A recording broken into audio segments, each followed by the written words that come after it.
Away from this briefing, the House is gavelled back in for more legislative work. We'll take you live there now, here on C-SPAN. Understand this is an important moment and for other purposes. Pursuant to the rule, the gentleman from Michigan, Mr. Camp, and the gentleman from Michigan, Mr. Levin, will control 20 minutes. The chair recognizes the gentleman from Michigan. I yield myself such time as I may consume. Mr. Speaker, this bipartisan legislation, which renews the nearly 40-year-old Generalized System of Preferences, is a vital part of a robust trade agenda, an agenda that makes American companies more competitive and increases American exports. GSP is an important tool for boosting economic growth and job creation. Just last week, we learned that on the whole there were 0 jobs created in August and that the unemployment rate remains above 9%. Over the next several weeks, congressional Republicans will bring several bills to the floor that will address the shortage of American jobs and help promote job creation. This legislation is an important component of that effort because GSP is critical to the competitiveness of many American manufacturers. Having more competitive American companies means creating and supporting more American jobs. The lapse of this program since the beginning of the year has unnecessarily imposed higher costs on American manufacturers and consumers at a time when we can least afford it. The GSP program is the largest U.S. trade preference program and provides duty-free treatment to non-sensitive imports from over 130 developing countries. Many U.S. companies source raw materials and other inputs from GSP countries, and the duty-free treatment of these imports reduces the production costs of these U.S. manufacturers, making them more competitive. Nearly 3/4 of all GSP-eligible imports are raw materials, components, parts, or machinery and equipment used by American workers to manufacture goods in the United States for both consumption here and export. According to analysis by the Coalition for GSP, approximately 82,000 jobs are either directly or indirectly associated with the importation and use of GSP-eligible imports. The clear connection with jobs reinforces how important it is the program is renewed. Many of the jobs supported by GSP imports are in Michigan, where the unemployment rate remains almost 2 percentage points above the national average. Unfortunately, the lapse in the GSP program has forced employers in Michigan to pay over $9 million in unnecessary duties. Instead of paying unnecessary duties, these employers could have been paying $9 million more in needed salaries. The legislation renews the program until July 30, 2013, and permits importers to apply for duty refunds for eligible products imported since the program's expiration on December 31, 2010. This retroactive renewal will provide a timely infusion of capital to U.S. manufacturers that have faced higher duties and therefore higher production costs since the program expired. It will allow them to compete with manufacturers abroad who already have duty-free access to such inputs. I also note that this legislation will not add to the deficit as the costs are fully offset. I'd like to thank my colleague, Ranking Member Levin, for working with me to find a path forward for this legislation. Given how important this legislation is, I hope that our colleagues in the other body will act quickly. Mr. Speaker, I want to emphasize how important this job-creating legislation is for American manufacturers and their employees by creating and supporting American jobs.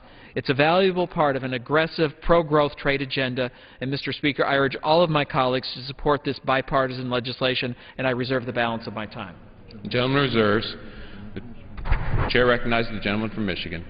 Thank you. I yield myself such time as I shall consume. So ordered. I rise in support of H.R. 2832.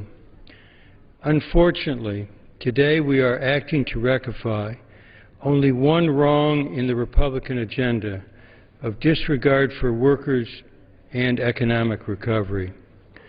The Generalized System of Preferences, GSP, that we extend today for 22 months should never have been permitted to lapse at the beginning of the year. The Andean Trade Preferences Program should also not stand expired. And importantly, it is inexcusable that the trade adjustment assistance that we improved on a bipartisan basis in 2009 has stood expired since February. The only reason we are considering this legislation today is because House Republicans have been unwilling to support a simple extension of the expanded TAA program. They have been unwilling to support a program targeted at helping unemployed Americans get back to work. This at a time when more Americans have remained jobless for a longer period than ever recorded in our nation's history. In FY 2010 alone, more than 227,000 workers took advantage of TAA, receiving assistance such as case management, training, and income support. And there is broad support for the program. I quote just one such evidence. A letter circulated by the U.S. Chamber of Commerce, the National Association of Manufacturers, the Business Roundtable in May 2011, states that, and I quote, TAA is as vitally important today as it has been over the years. It helps American businesses get into exporting and is designed to give displaced workers the new skills and resources they need to re-enter the 21st century job market. Accordingly, we urge Congress and the administration to find a way forward to ensure that the U.S. has in place an effective TAA program to support U.S. global economic engagement. The end of quote. I support the GSP program and the legislation before us today. That program is an important tool in U.S. trade policy. It is a means by which the U.S. can help developing countries to capture the opportunities and meet the challenges of trade and of globalization. 129 developing countries participate in GSP and depend on it to spur economic growth. This includes some of the poorest countries in the world. Moreover, GSP benefits Americans. I emphasize that.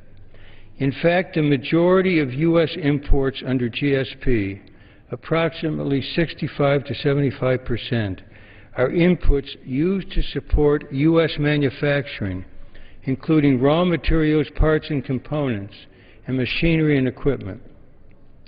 This program is important enough that it should not have been allowed to lapse and now can be considered on its own merits. It appears that the prospect is that the Senate will act on GSP by adding TAA.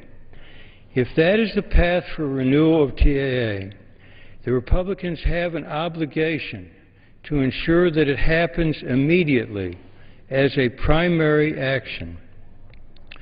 The Republicans often talk about a languishing trade agenda.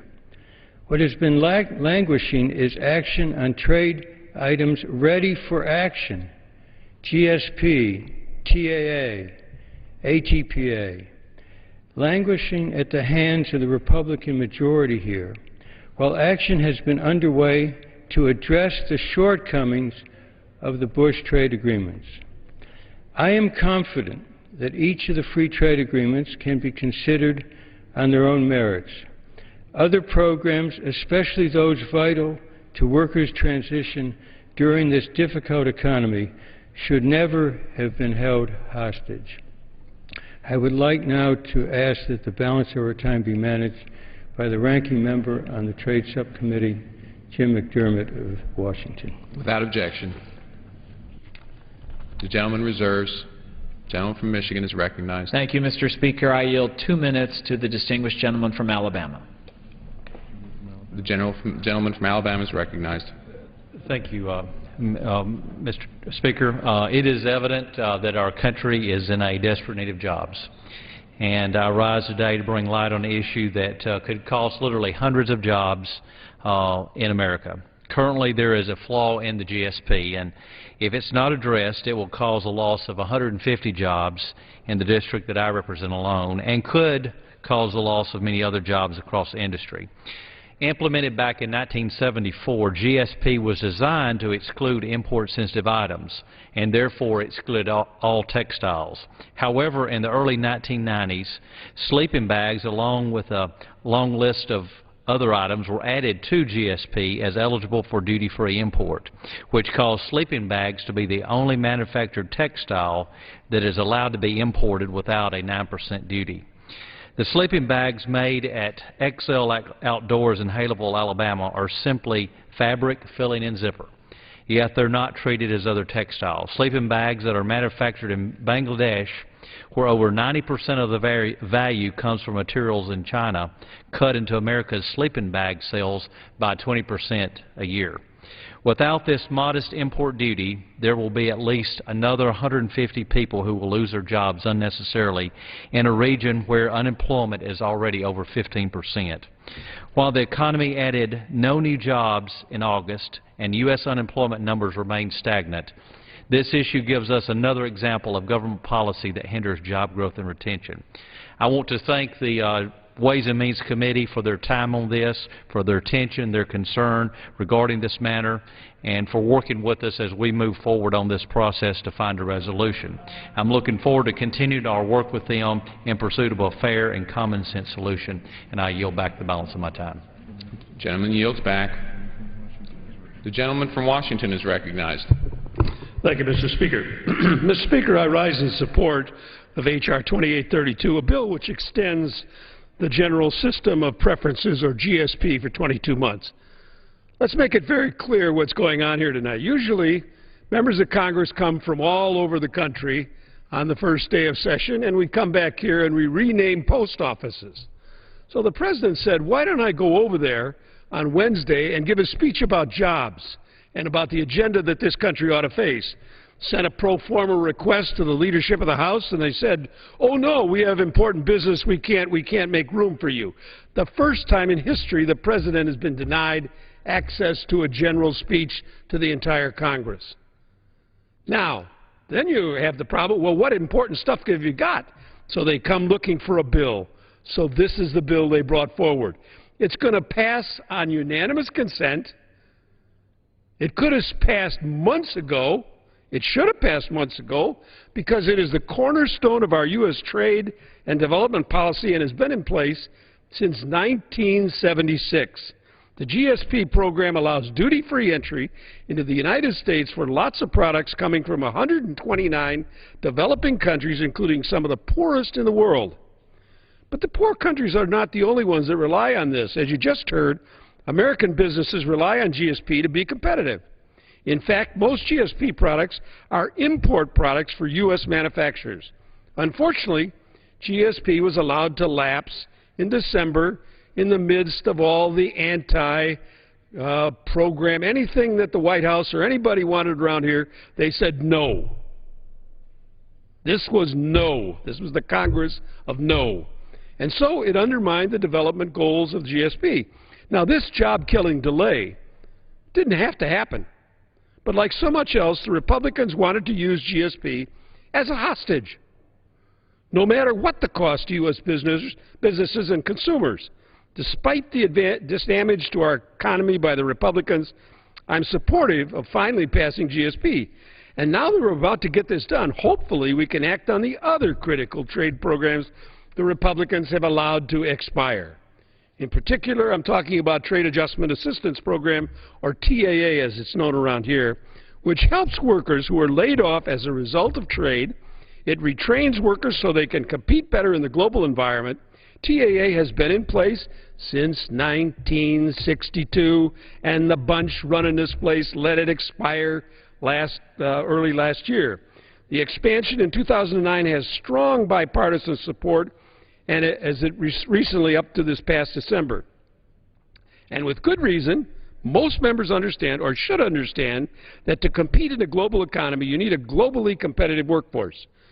Now, the Speaker has taken TAA hostage, or the leadership of the Republican Party. I don't know who's doing it, but they have held it hostage for no good reason whatsoever, even though they voted for it in the past, unanimously voted for it in the past. Now suddenly they can't pass it. Mr. Speaker, the level of dysfunction in this body is astonishing, and it's not just intentional delays in extending TAA and our other preference programs. The Republicans have refused to act on any of the trade agenda. And why? because they want action on the 3 pending FTAs first, above all else, no matter what. Even when the Obama administration wanted to move forward on renegotiating Korea FTA last spring, the Republicans refused to ask because they wanted to have Bush-era agreements all at once, regardless of how flawed they might be. And as the Republicans delayed the agreements with their hostage-taking, they have criticized the administration. Mr. Speaker, U.S. businesses are failing.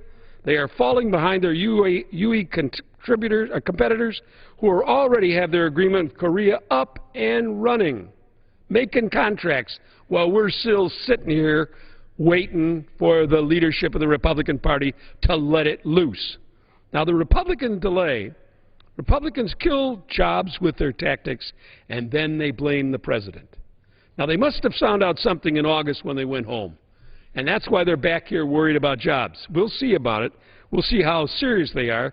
They've spent too much time with Alice in Wonderland, where up is down and down is up. It's a cynical game the Republicans are playing with the public. We need to act on the 2 FTAs that have been fixed, Korea and Panama, and also on the trade programs that have expired. For example, I've submitted a bill that would extend the important parts of AGOA, that's the African Growth and Opportunity Act, that will expire next year, and add the new country of Sudan to our list of trading partners. These changes need to be made soon to keep the development that is already occurring under AGOA from withering. And nobody is opposed to the changes. It's just being held as a hostage. We need to put American jobs first and get this work done, and we need to do it quickly. We just need to pass this bill that's before us today, and I'm sure it will go by unanimous consent. And I reserve the balance of my time. The gentleman reserves. The gentleman from Michigan is recognized. Thank you, Mr. Speaker. I think today we will find that we're the Congress of yes on this bipartisan legislation, and I want to thank the ranking member of the Trade Subcommittee for his original co-sponsorship. And with that, I would yield 4 minutes to the chairman of the Trade Subcommittee, the distinguished gentleman from Texas, Mr. Brady. The gentleman from Texas is recognized. Thank you, Mr. Chairman. You may not sense it from some of the remarks today, but in truth, this bill has strong bipartisan support, and I rise in support of this legislation. Renewing the preference program is one valuable step Congress can take together to help spur economic and job growth here in America. As last week's jobs number, or more importantly, the zero jobs number showed us, our economy is struggling, and nearly 14 million Americans who want a job can't find one. 22 million Americans who want a full-time job can't find one. The lapse of this preference program has hurt the competitiveness of our American manufacturers and others who rely upon these imports as raw materials and inputs. We all know our state's best. In Texas, 27 companies have asked Congress to renew this preference program. These companies import such products as chemicals, iron and steel flanges, and ceramics for use as inputs for their manufacturing operations at home in Texas. These imports support jobs in my local communities and make our manufacturers more competitive when they compete against companies overseas. And the program benefits every state in this way, not just mine. The lapse of the program since the beginning of the year has cost my Texas companies over $21 million in unnecessary duties. That $21 million could have been used to hire more employees or invest in new equipment. Instead, it was taxed away from them. This legislation would provide a retroactive renewal of the program, give these companies the opportunity to get these duties refunded to them, and I know they can use this money more effectively to promote jobs and invest in our economy than sending it here to Washington. Mr. Speaker, I'm particularly pleased there's strong bipartisan support for this legislation. The leadership of the Chairman Dave Camp, along with the ranking member LEVIN and Congressman McDermott, my friend and co-worker on the Trade Subcommittee, as original co-sponsors of this legislation. And as a result of this strong bipartisan support, I expect it to pass strongly tonight in the House. I hope the other body will move quickly to consider this legislation. Last December, during the holidays, the House passed by voice vote a renewal of this program. It would have prevented the lapse of the program. Unfortunately, it never made it out of the Senate. Therefore, Mr. Speaker, I urge not only bipartisan support for this legislation, but bicameral support for it as well, so we can get this money back in the hands of American manufacturers and job creators. Mr. Speaker, I yield back. The gentleman yields back. The gentleman from Washington is recognized. Mr. Speaker, I yield 4 minutes to the gentleman from Oregon, Mr. BLUMENAUER. The gentleman from Oregon is recognized for 4 minutes. Thank you. My good friend from Texas is right. There is strong bipartisan support for this legislation. There was bipartisan support for the legislation when it passed in the Senate, in the House last December when it expired. But unfortunately, the Senate shut down. There would not be allowed to move forward by the Republicans in the other body, and it died inexplicably. I don't understand the workings of the other body and why Republicans would require supermajorities to move things through that will ultimately pass unanimously. There was bipartisan support for this legislation in January, in February, March, April, May, June. I am proud to support it now, and I'm pleased that the Republican leadership and my friend Chairman Camp brought it forward. But there's just as much support today as there was in January. It made me feel bad that our friend from Texas talked about the $21 million that was lost to his Texas industries. Didn't need to have happened. And any night that we came into session at the beginning of any week, this legislation could have come forward since January.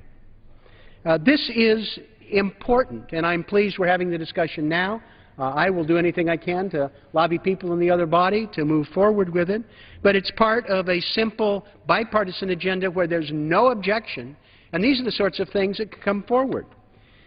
In the 1960s, a growing number of nations agreed that more needed to be done to bring the benefits of trade to the developing world and devised a system of trade preferences to meet this objective. The United States enacted it first in 1974, and criteria under this system of preferences were not merely related to trade, but reflected our nation's social values. When we inaugurated this program of preferences in 1974, it included a statement of the policies we feel valuable in our trading partners and about which policies we feel drives the development of nations. It's often referred to as a tool of foreign policy as well as trade. Among the criteria we judge our trading partners on as eligibility for this program are the protection of American commercial interests, like the protection of intellectual property, the prevention of seizure of property belonging to United States citizens and businesses, as well as the protection of individual rights, such as the protection of commonly accepted labor rights and the elimination of child labor. I wonder at this point if I may ask a question to my friend, the chairman of the committee, if he would yield. If the gentleman would yield, I'd be happy to take a question. Thank you. Yes, I guess I have to yield. Yes. If you would answer a question, Mr. Chairman. As I scanned the legislation, I don't see any reference in the elements to the protection of the environment. Is there anything in this legislation that would speak to that? Well, the short answer is no. The gentleman's correct in his analysis or reading of the bill. This is a straightforward extension of the existing program, so it has not added in any additional eligibility criteria in this legislation. This is just simply a straightforward extension. And if the gentleman would entertain an additional question, I appreciate that this has not been incorporated in the past, and that this is just a simple extension over the course of the next 22 months. We're going to... The gentleman's time's expired. Would the gentleman yield me I yield the gentleman an additional minute. The gentleman's recognized for an additional minute. As we move forward, hopefully we won't be dealing with the expiration in the future. I'm wondering if the gentleman would entertain working with us as we come forward in the course of a replacement, if we might consider including environmental protections in the list of accepted criteria. I haven't had a chance to review your suggestion, but would be happy to take a look at it. Okay. Thank you. I appreciate the gentleman's courtesy and interest in at least looking at it. Mr. Speaker, one of the things that we have done with the trade agenda in 2007 was establish environmental protections, which are part of future FTAs. We've kind of turned the corner with trade agreements. And I'm hopeful that this relatively modest and I would think non-controversial item could be included so that as we move forward in the future, we add to our list and would benefit developing countries respect for the environment. Trade can have a powerful effect on environmental protections. We've worked hard to include them in previous items, and I'm hopeful that we can work together to make sure when this comes before us again, the environment is given its due protection. I appreciate and I yield back the balance of any time. The gentleman yields back. Gentleman from Michigan. Mr. Speaker, I'm prepared to close at this point if the gentleman has no further speakers. Mr. Speaker, gentleman from Washington. I have no other speakers, so I will close on our side. I expect this bill will pass in 5 minutes without a vote against it. This bill could be law by tomorrow at noon if the Senate would act. And I hope that my colleagues on the other side will do as we will do on this side, is contact our colleagues in the Senate and ask them this time, put it up and move it. Now, if they don't, all you can say is this was a trial balloon we put up in the air and we found out the Senate was asleep or dysfunctional, or I don't know what you would put on it. They have to act on this if they're serious about a trade agenda for this country. And I hope that we can make it happen for the American worker. Thank you. I yield back the balance of my time. Gentleman yields back. Gentleman from Michigan. Thank you. I yield myself such time as I may consume, and I want to thank both of my colleagues for their commitment to work with the other body to ensure that this legislation becomes law. As we all know, we can use all the help we can get when we get to the other side of the Capitol. But I want to just reemphasize that this is part of a 40-year history of more competition for U.S. manufacturers and U.S. companies. This is bipartisan legislation which has been around for a long time, and it is important to continue to grow markets and create exports. And this legislation helps American employers, American manufacturers, and their employees, more importantly, by creating and supporting jobs here in America. So it's just an important, valuable part of our export policy, and I urge, Mr. Speaker, all of my colleagues to join in supporting this bipartisan legislation. And with that, I yield back the balance of my time. The gentleman yields back.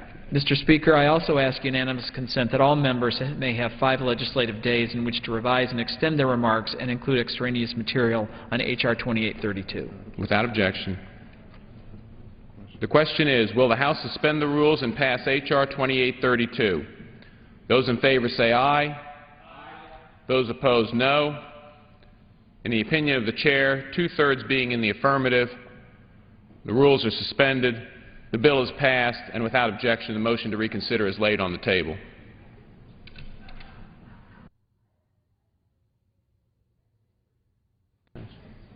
Pursuant to Clause 12A of Rule 1, the Chair declares the House in recess until approximately 6:30 p.m. today. And of course, we will have live coverage when the House returns at 6:30.